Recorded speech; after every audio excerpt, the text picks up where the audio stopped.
Alrighty folks, we are going to be looking at the flat nose assembly pliers, the 8-inch ones, the Doyle genuine quality pliers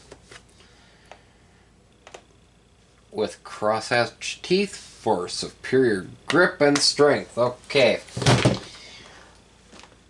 I kind of like the Doyles over a lot of other brands, even some of the Crescent stuff. So I kind of go back and forth between some of the Crescent stuff, some of the Doyle stuff. If you haven't figured out, I'm almost madly in love with the Knife-X stuff. But we're going to do the unboxing on the Doyle 8-inch flat nose assembly pliers.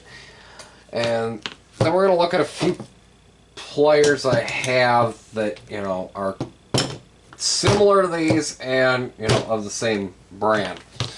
So,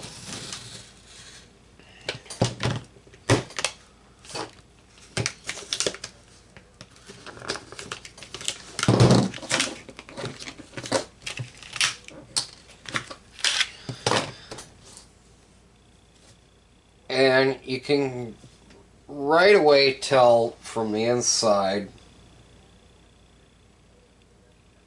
here that these are hammer forged. I don't know why you wouldn't want to put that. Is it on the back of the packaging? Flat nose design. No, they don't even talk about the hammer forging, and I would have thought that, for Harbor Freight, at least, they'd want to put the hammer forging down. I can tell that maybe the cross-hatching could be a little bit deeper. It's not that deep. Yeah, the camera can barely pick it up at some points. But, I can see where it's going to be a usable pair of pliers. It's just how fast are these going to wear out. So compared that to, your standard slip joint pliers that they sell in the Doyle line, these I've actually used a lot, and the teeth on these are just aggressive. I've got a set of channel locks, and yeah, I think they're channel locks, and the teeth are just as aggressive as these, but and that's kind of why when I bought these I thought, oh well, this is going to be similar quality to this. Well, apparently not.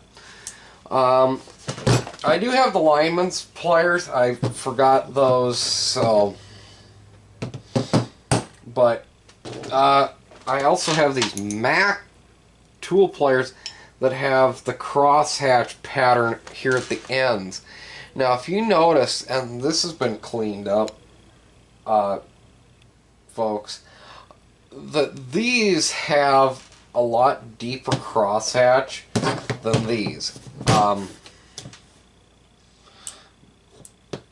I can tell that these are going to be nice quality. Wow, these have a real nice movement to them. They're not stiff. They're not binding. Wow, yeah. Oh my gosh.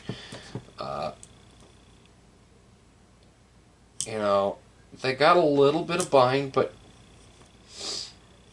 that's in my mind to be expected from new pliers.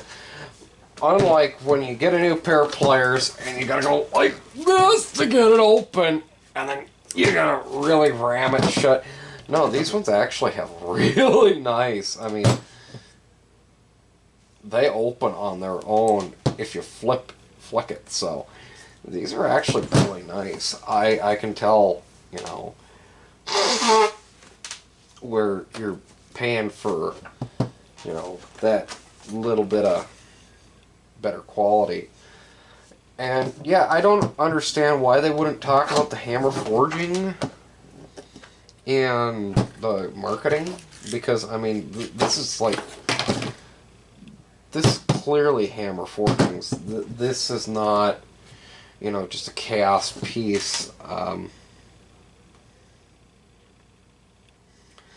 It's probably been hammer forged, and then what they probably have done is sent it through the machine, and it cuts the bevels on the one, you know, and they got another machine for another, and clamp them together, you know, get them nice and pretty. Well, wait a minute, they might just hammer forge it, squish them together, and then do, yeah, that's what it kind of looks like. Because you can see the grind pattern goes across both of them. I don't know if you folks can actually see that, but the grind pattern goes across both, you know, which actually tells me that these are ground as one unit. You know, surprisingly. I guess, yeah, it's going to make it faster, but wow.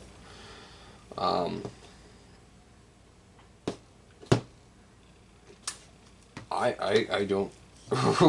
These are actually nice. So